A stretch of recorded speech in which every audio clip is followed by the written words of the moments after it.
नमस्कार, आदाब, सत श्री अकाल। दोस्तों, स्वागत है आप सबका मेरे YouTube चैनल स्वप्निल जंक्शन पर और मैं आशा करता हूं कि आप सभी स्वस्थ और सुरक्षित होंगे। दोस्तों, जहां एक और हमारा देश भारत कोरोना वायरस नाम की एक महामारी से जूझ रहा है, संघर्ष कर रहा है, तो वहीं दूसरी ओर एक प्राकृतिक आपदा यानी साइक्लोन, एक सुपर साइक्लोन यानी कि एक अत्यंत भयंकर भीषण चक्रवात भारत के दरवाजे पर दस्तक दे रहा है।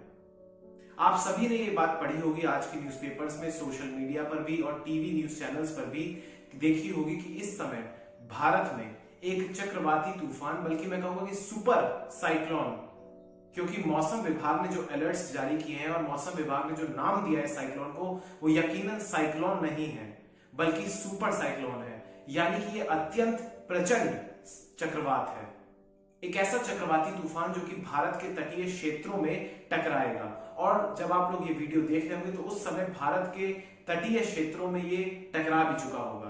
निश्चित तौर पर पिछले कई दिनों से भारत के जो तटीय राज्य हैं, जैसे पश्चिम बंगाल हो, उड़ीसा हो, आंध्र प्रदेश हो, तमिलनाडु हो, यहां पर मौसम परिवर्तित हो रहा था। तेज बारिश हो रही थी, हवाओं की जो गति थी वो भी तीव्र गति से चल रही थी।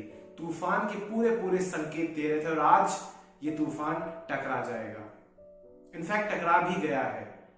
कई सारे तटों पर ये तूफान अपना भीषण कहर ढाएगा। अब मैं आपको बताना चाहूंगा दोस्तों इस वीडियो के माध्यम से कि हमारे देश की सरकारों ने, चाहे वो केंद्र की सरकार हो या फिर इन राज्यों की सरकार हो, उन्होंने क्या क्या तैयारियां की हैं। सबसे पहले तो मैं आपको ये बताना चाहूंगा कि दोनों राज्य यानी कि उड़ीसा और पश्चिम बंगाल, इन दोनों राज्यों में एनडीआरएफ की 41 टीम्स को तैनात कर दिया गया है। 41 टीमों को तैनात किया है और 60 अतिरिक्त टीमों को रिजर्व में रखा गया है।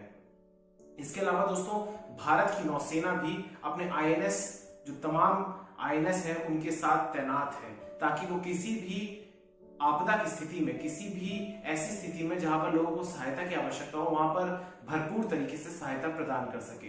इसी के साथ साथ मेडिकल टीम्स भी तैनात की गई हैं। 20 टीमों को तैनात किया गया है इन दोनों राज्यों में, जो कि देखभाल करेंगी लोगों को कितना नुकसान हुआ है और यदि स्वास्थ्य की दृष्टि से कोई नुकसान हुआ हो या कोई घायल हो गया हो तो उसका इलाज भी यही टीम्स प्रोवाइड करेंगी। इसी के साथ साथ दोस्तों देश के प्रधानमंत्री नरेंद्र मोदी ने भी लगातार बैठकें की हैं और आज भी उन्होंने एक बैठक करी जिसमें राज्यों के मुख्यमंत्रियों से भी उन्होंने चर्चा करी, बात करी। इसी के साथ साथ गृह मंत्री अमित शाह ने भी राज्य के मुख्यमंत्री नवीन पटनायक, जो कि उड़ीसा के मुख्यमंत्री हैं, और पश्चिम बंगाल की मुख्यमंत्री जो कि ममता बनर्जी हैं, उन दोनों से बात करी है और स्थिति का आकलन भी किया है, समीक्षा भी करी है। दोस्तों इसके अलावा मैं आपको ये बताना चाहूंगा कि लगभग 3 लाख से अधिक लोगों को, जो कि तटीय क्षेत्रों में रहते थे, जो कि समुद्री तट के पास आसपास जो गांव थे उनमें रहते थे, वहां से लोगों को रेस्क्यू किया गया है। दोस्तों इस तूफान का जो मैं आपके बारे थोड़ा सा इस तूफान के बारे में आपको अवगत कराना चाहूंगा। ये तूफान भारत के पश्चिम बंगाल के हटिया, जो कि एक कोलकाता के पास ही एक जगह है, हटिया द्वीप से, और एक बांग्लादेश का द्वीप है, उन दोनों के बीच से ये उत्पन्न होगा, गुजरेगा बल्कि मैं कहूंगा, और ये बंगाल की घाटी में ये तूफान उत्पन्न हुआ है।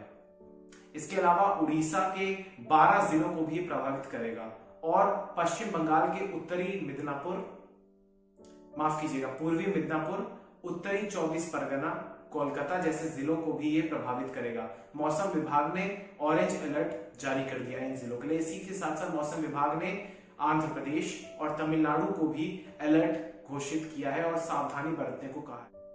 तमाम अनाउंसमेंट्स की जा रही हैं समुद्री तट के आसपास की लोग अपने घरों से बाहर ना निकलें, समुद्री तट के पास ना जाएं, क्योंकि इस दौरान जब जमीन से टकराएगा तूफान, जो कि आज संभावित है कि दोपहर या शाम इस दरमियान ये तूफान टकरा जाएगा, तो उस समय जो समुद्री लहरों की जो ऊंचाई होगी वो 4 से 5 मीटर की होगी और हवाओं की जो गति होगी वो 155 से 185 किलोमीटर प्रति घंटा के हिसाब से होगी। और इसका आशंका भी जताई जा रही है कि ये 200 किलोमीटर प्रति घंटे की जो चरम सीमा है उसको भी छू सकता है। दोस्तों इसके अलावा आपको ये भी याद होगा कि पिछले वर्ष 2019 में ही 2 खतरनाक तूफान आए थे जिसने उड़ीसा को भारी नुकसान पहुंचाया था। एक फैनी और एक बुलबुल नाम के तूफान, जो कि क्रमशः मई में और नवंबर में आए थे और इन्होंने भारी तबाही मचाई थी।